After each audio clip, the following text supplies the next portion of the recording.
This summer, I worked at the Goldring Center for Culinary Medicine, or the GCCM as I like to call it, which is part of the Refresh Project.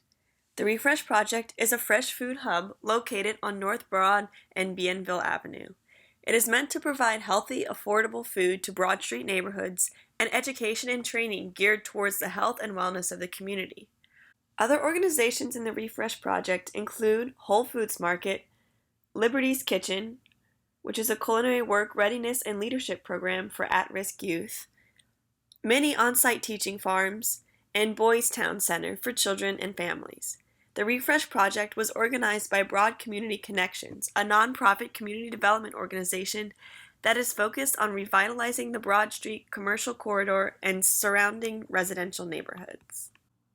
One of my main roles in the organization was data analysis. Here are two graphics I created from the data from the community class surveys taken at the beginning of each class for 6 weeks. You can see the participants separated by gender. We can also see how different pictures portray different things. On the left, it seems like it's a little bit easier to tell the separation between female and male class participants, whereas on the right, it's a little harder to tell volume when it's in a pie chart. And here's a picture of what the coding looks like for such graphics. This coding is important because you can consistently update the data and rerun these codes, and with just one click, you can regenerate this graph for more up-to-date data, rather than having to go through an Excel sheet and count one by one the male versus female participants. This helped my supervisor coordinator a lot. Here are other graphics from the same data. This time, the class participants are divided by race. And again, we have two separate graphics. One that's called a dot plot on the top left corner, and again, another pie chart. Each have their own value, but in this case, I think the pie chart actually does a better job of telling the story of the class participants divided by race. Again, here's some code for the graphics. This time, you can see a warning message in the top right corner. This kind of shows one of the challenges I had when working with this data, because I had to transform a lot of the yes or no more qualitative answers into quantitative numbers, or what we call numeric vectors. The main challenge I had with working with this data is that a lot of the participants didn't input their email addresses incorrectly the second, third, any consecutive time after in the surveys. So it was very difficult for me to go back through and what we call clean the data, and then be able to run a longitudinal study on whether the classes were actually changing the participants' beliefs in their cooking skills and their behaviors at home. Some other challenges of the internship that I faced, again, had to do with the data. So a lot of the participants would come the first 2 weeks, and then we would have problems with retention. And so our numbers weren't great. And we're working on research, seeing what kind of incentives make people come back and continue going to these classes. This will help us with grant writing and making sure that we have the right numbers to get the job done and reach our goals. Some other problems were the participants having access to computers. Some of them didn't even know that they could go to these community classes for free. Beyond my data management, I also worked in the kitchen, so I'm going to give you a view of what it's like to work day to day in the Goldring Center.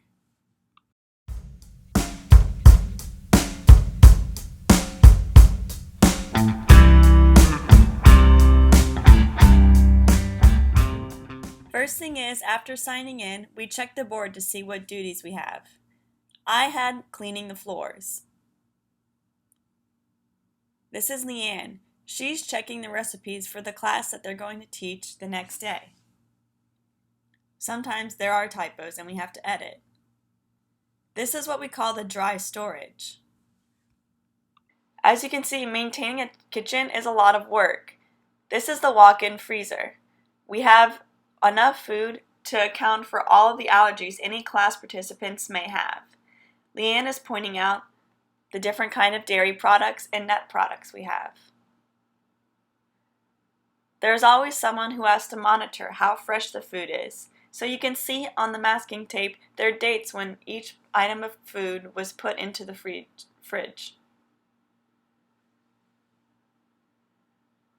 Here are the spices that we order in bulk.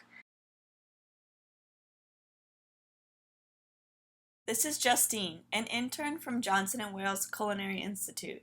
She's showing us what we do with tray prep, which is we take all the ingredients that are on the recipes that the class participants are going to need for the class that night.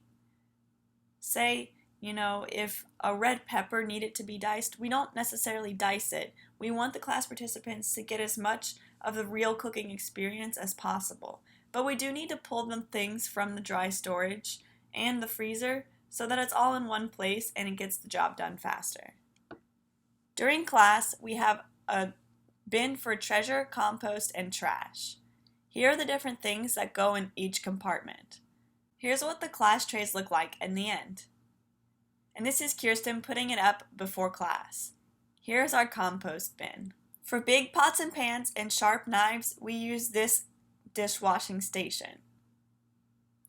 And then this is the other dishwashing station. It's more of a sanitation thing. It's definitely not all fun and games here at the Goldring Center. We do a lot of dishes. This is Justine cleaning up after our meal prepping trays.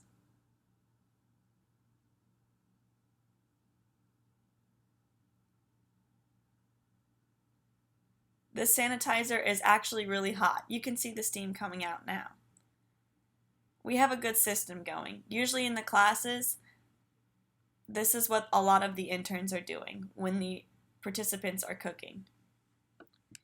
Here's where a lot of the dishes go. Here's an example of one of the demonstrations we would do during a class. This is a knife demo by Justine.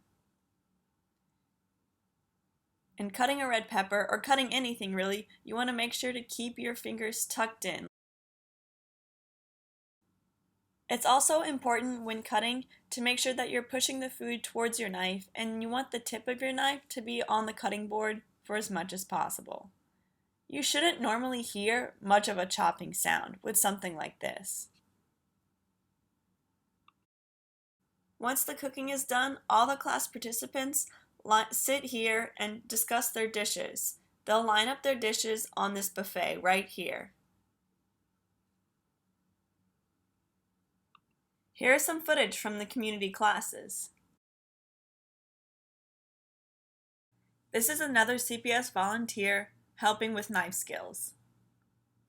And here's what the food looks like in the buffet. Each group has a different dish. Overall, I had a really great experience working in this kitchen, and I hope to continue volunteering here in the fall semester.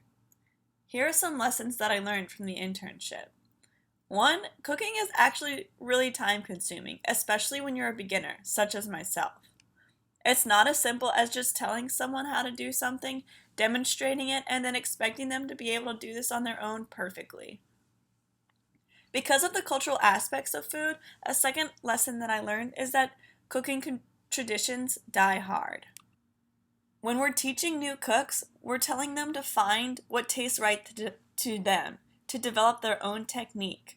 So in these healthy cooking classes, we're putting up some kind of barriers, maybe lessening the sodium, making them measure out how much oil they've put into a dish.